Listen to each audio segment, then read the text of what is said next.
हरे कृष्णा, राधे राधे। आप सभी का दिन शुभ और मंगलमय हो। इससे पहले की सभी कथा और अध्याय सुनने के लिए आप सभी का दिल से आभार। इस समय पंचभिकु व्रत भी चल रहे हैं, इसलिए इस कथा के अंत में आप पंचभिकु व्रत की कथा भी सुनेंगे। मैं आपसे अनुरोध करती हूँ कि इन कथाओं को पूरा ध्यान पूर्वक जरूर सुने। आज की कहानी है बरसाने के एक संत महाराज की कथा। संत महाराज बरसाने में रहते थे। हर रोज सुबह उठकर वे यमुना जी में स्नान करते और फिर राधा रानी जी के दर्शन करते थे। यह उनका नियम था। जब तक वे राधा रानी के दर्शन नहीं कर लेते, वे एक बूंद जल भी ग्रहण नहीं करते थे। एक दिन जैसे हमेशा की तरह उन्होंने यमुना जी में स्नान किया और राधा रानी के दर्शन को चल पड़े। मंदिर के पट खुले और वे दर्शन करने लगे। दर्शन करते करते उनके मन में एक भाव आया, अब तक मैंने राधा रानी के लिए कुछ भी नहीं चढ़ाया। लोग उन्हें नारियल, चुनरिया, चूड़ी, लहंगा या साड़ी लाते हैं, लेकिन मैंने आज तक कुछ भी नहीं चढ़ाया। संत महाराज ने सोचा, मैं भी अपनी राधा रानी के लिए कुछ बनाऊं, ऐसा जो उन्हें खुश कर दे। लेकिन मन में यह प्रश्न भी था, क्या लाऊं जिससे राधा रानी प्रसन्न हो जाए। इसी सोच के साथ वे अपनी कुटिया लौट आए। सारी रात यही विचार चलता रहा, राधा रानी के लिए क्या बनाऊं। सुबह हुई और वे हर रोज की तरह उठे। स्नान करने के बाद उन्होंने अपनी ही कुटिया में राधा रानी का पूजन और दर्शन भी किया। संत महाराज ने सोचा कि राधा रानी को सबसे सुंदर वस्त्र पहनना चाहिए। वे बाजार गए और कई दुकानों में घूमकर अपनी पसंद का कपड़ा खोजा। अंततः उन्हें वह कपड़ा मिल गया जो उन्होंने सोचा था, सबसे सुंदर, सबसे उत्तम। वह इसे खरीदकर अपनी कुटिया लौट आए। अपने हाथों से लहंगा, चुनरिया सीलना और सजाना शुरू किया। मोती, गोटे और सुंदर सुंदर गहनों से उसने इसे सजाया। पूरा लहंगा, चुनरिया तैयार हो गया। अब संत महाराज के मन में बड़ी प्रसन्नता थी। अब राधा रानी इस लहंगे को पहनेंगी और वह और भी सुंदर लगेंगी। संत महाराज खुशी से दौड़े दौड़े मंदिर की ओर बढ़े। सीढ़ियां चढ़ते हुए सांस फूल रही थी, लेकिन हृदय में अपार उत्साह था।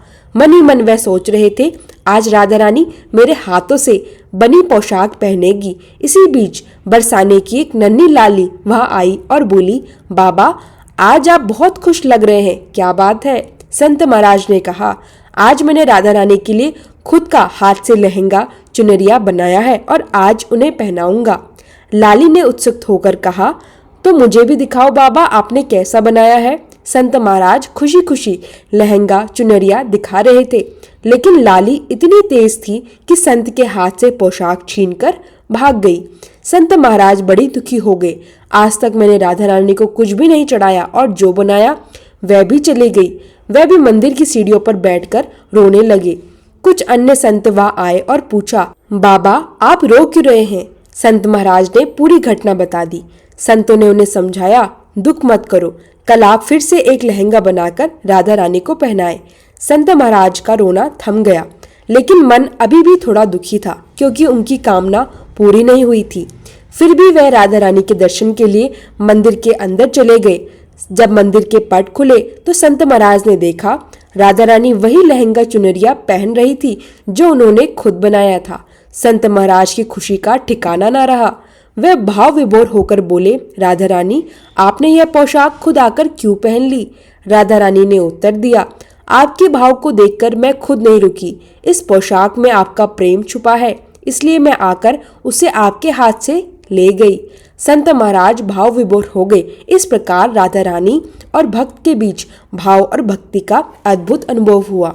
शौनक आदि ऋषियों ने पूछा, हे सूत जी कृपया बताइए, किसी दूसरे के द्वारा संकल्प करके किया गया पुण्य ही मिलता है या बिना दिए हुए भी पुण्य प्राप्त होता है।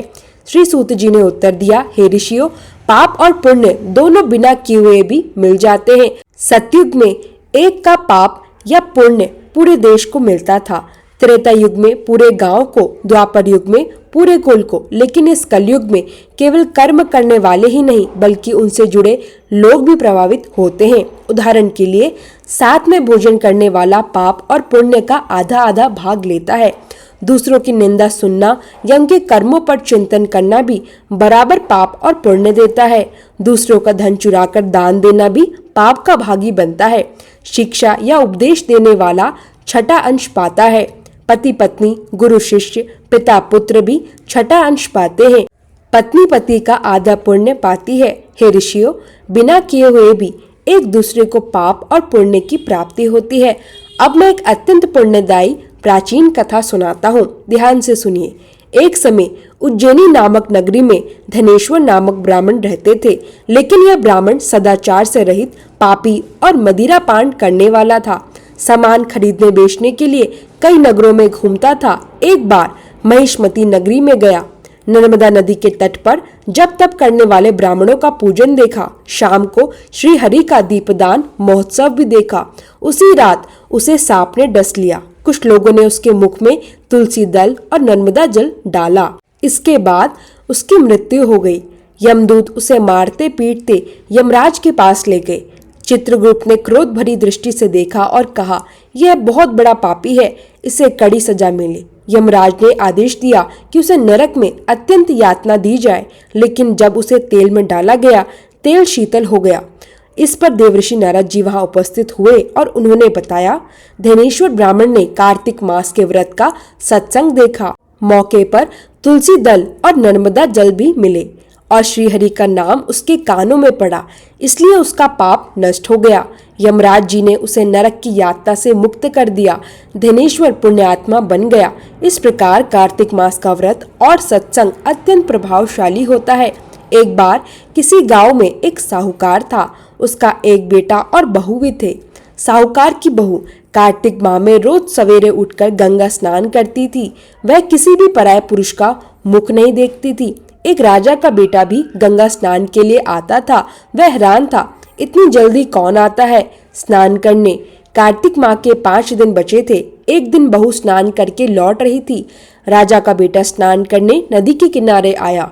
बहू जल्दी जल्दी जा रही थी, लेकिन उसकी माला मौजड़ी छूट गई। राजा के बेटे ने उसे उठा लिया। विचार किया, जिस स्त्री की यह माला मौजड़ी इतनी सुंदर है, वह स्वयं कितनी सुंदर होगी। राजा के बेटे ने घोषणा करवाई कि माला मौजरी वाली बहू 5 रात मेरे पास आएगी। साहूकार की बहू ने भक्ति और प्रार्थना के द्वारा यह सुनिश्चित किया कि राजा का बेटा नींद में रहे और बिना किसी तकलीफ के बहू स्नान कर सके। पहली रात बहू प्रार्थना करती है, राजकुमार को नींद आती है। दूसरी रात वही प्रक्रिया। तीसरी रात राजकुमार आंखों में मिर्च डालता है, बहू प्रार्थना करती है, नींद आ जाती है। चौथी और 5वीं रात इसी तरह बहू का सत्य प्रयास सफल रहता है। अंत में राजा का बेटा समझ गया कि बहू सच्ची और धर्मनिष्ठ है। उसने उसकी माला मौजड़ी वापस कर दी और बहू की भक्ति और सत्यता से बहुत प्रभावित हुआ। हमें यह शिक्षा मिलती है, पंचभीकु व्रत से सत्य, भक्ति और धर्म की रक्षा अत्यंत महत्वपूर्ण है। भक्ति और सत्संग का सहज प्रभाव सबसे कठिन पाप भी मिटा देता है।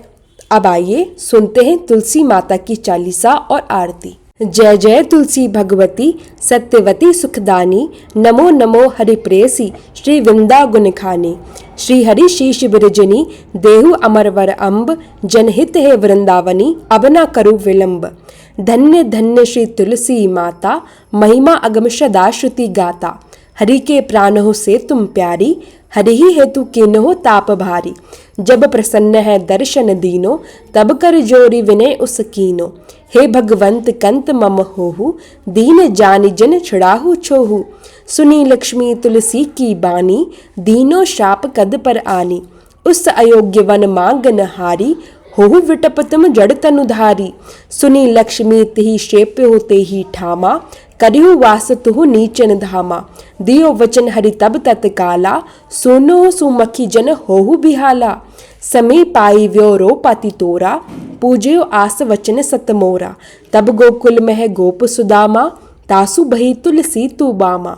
कृष्ण रास लीला के माही, राधे शक्यो प्रेम लखी नाही। दियो श्राप तुलसी है तत्काला, नर लोकी है तुम जन्महु बाला। यो गोप वह दानव राजा, शंखचूड नामक सिर ताजा। तुलसी बही तासु की नारी, परम सती गुण रूप अगारी। अस दे कल्प बीत जब गयो, कल्प त्रेत जन्म तब भयो। वृंदा नाम भयो तुलसी को, असुर जलंधर नाम पति को। करी अति द्वंद अतुल बल धामा, लीना शंकर से संग्रामा। जब निज सहन सहित शिवहारे, मरही ना तब हरि पुकारे। पतिव्रता वृंदा थी नारी, को न सके पति ही संहारी। तब जलंधर ही भेष बनाई, वृंदा डिगहरी पहुँचो जाय। शिव हित लही करी कपट प्रसंगा, कियो सत्यत्व धर्म तो ही भंगा। भयो जलंधर कर संहारा, सुनि उर शोक उपारा। तिहि क्षण दियो कपट हरिटारी, लखी वृंदा दुख गिरा उचारी। जलंधर जस हत्यो अभीता, सोई रावण तस हरिहि सीता। अस परस्तर सम हृदय तुम्हारा, धर्म खंडी मम पति ही संहारा। यही कारण लही शाप हमारा, होवे तनु पाषाण तुम्हारा। सुनि हरि तुरत ही वचन उचारे, दियो शाप बिना विचारे। लख्यो नानिज करतूती पति को, छलन चहो जब पार्वती को। जड़मति तुहु असहो जड़ रूपा, जगमह तुलसी विटप अनूपा। धग्व रूप हम शाली ग्रामा, नदी गंडकी बीच ललामा। जो तुलसी दल हम ही चढ़ इहे, सब सुख भोगी परम पद इहे। बिनु तुलसी हरि जलत शरीरा, अतिशय उठत शीश उर पीरा। जो तुलसी दल हरि शिर धारत, सो सहस्त्र घट अमृत डारत। तुलसी हरि मंजनी हारी, रोग दोष दुख भंजनी हारी। प्रेम सहित हरि भजन निरंतर, तुलसी राधा में नहीं अंतर। व्यंजन हूँ छपन हूँ प्रकारा, बिनु तुलसी दल नहीं हरि ही प्यारा। सकल तीर्थ तुलसी तरु छाही, लहत मुक्ति जन संशय नाही। कवि सुंदर एक हरि गुण गावत, तुलसी निकट सहस गुण पावत। बसत निकट दुर्बासा धामा, जो प्रयास ते पूर्व ललामा। पाठ करे ही जो नित नर नारी, होहि सुख भाषी ही त्रिपुरारी। तुलसी चालीसा पढ़ी, तुलसी तरु ग्रह धारी। दीपदान करी पुत्र फल पावहि, बंदेहु नारी। सकल दुख दरिद्र हरिहार है, परम प्रसन्न आश्य धन जन लड़ही। ग्रह बसी पूर्ण अत्र, लाही अभिमत फल जगत मह लाही पूर्ण सब काम। जेई दल अर्पिहि तुलसी, तह सहस बसी हरि राम। तुलसी महिमा नाम लख, तुलसी सूत सुख राम। मानस चालीसा रचियो, जग मह तुलसी दास। आरती। तुलसी महारानी नमो नमो, हरि की पट्टी रानी नमो नमो। तुलसी महारानी नमो नमो, हरि की पट्टी रानी नमो नमो। धन तुलसी पूरण तब कीनो, शाली ग्राम बनी पटरानी नमो नमो। तुलसी महारानी नमो नमो, हरि की पटरानी नमो नमो। जाके पत्र मंजरी कोमल, श्रीपति कमल चरण लपटानी नमो नमो। तुलसी महारानी नमो नमो, हरि की पटरानी नमो नमो। कौन महीने बोई रानी तुलसा, कौन महीने हुई हरियाली नमो नमो। तुलसी महारानी नमो नमो, हरि की पटरानी नमो नमो। कौन महीने हुई तेरी पूजा, कौन महीने हुई पटरानी नमो नमो।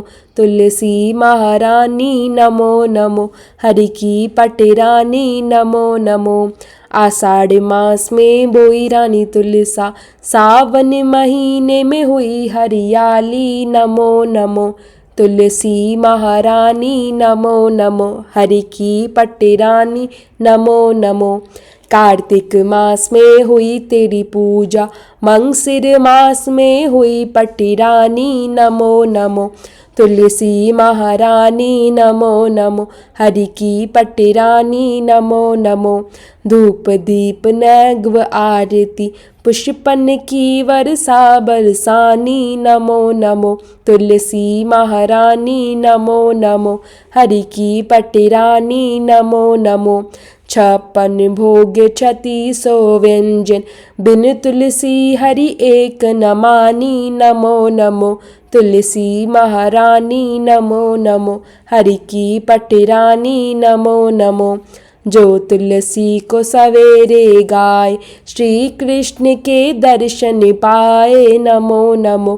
तुलसी महारानी नमो नमो, हरि की पटरानी नमो नमो। जो तुलसी को दोपहर गाय, खीर खांड का भोग लगाए नमो नमो।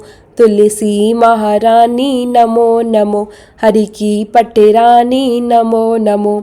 जो तुलसी को सांझ को गाए, श्री कृष्ण की आरती उतारे। नमो नमो तुलसी महारानी, नमो नमो हरि की पट्टरानी। नमो नमो जो तुलसी को रात को गाए, श्री कृष्ण के चरण दबाए। नमो नमो तुलसी महारानी, नमो नमो हरि की पट्टरानी। नमो नमो सभी सखी मैया तेरो यश गावे, भक्ति दान दीजे महारानी। नमो नमो तुलसी महारानी, नमो नमो हरि की पट्टरानी। नमो नमो तुलसी महारानी, नमो नमो हरि की पट्टरानी। नमो नमो।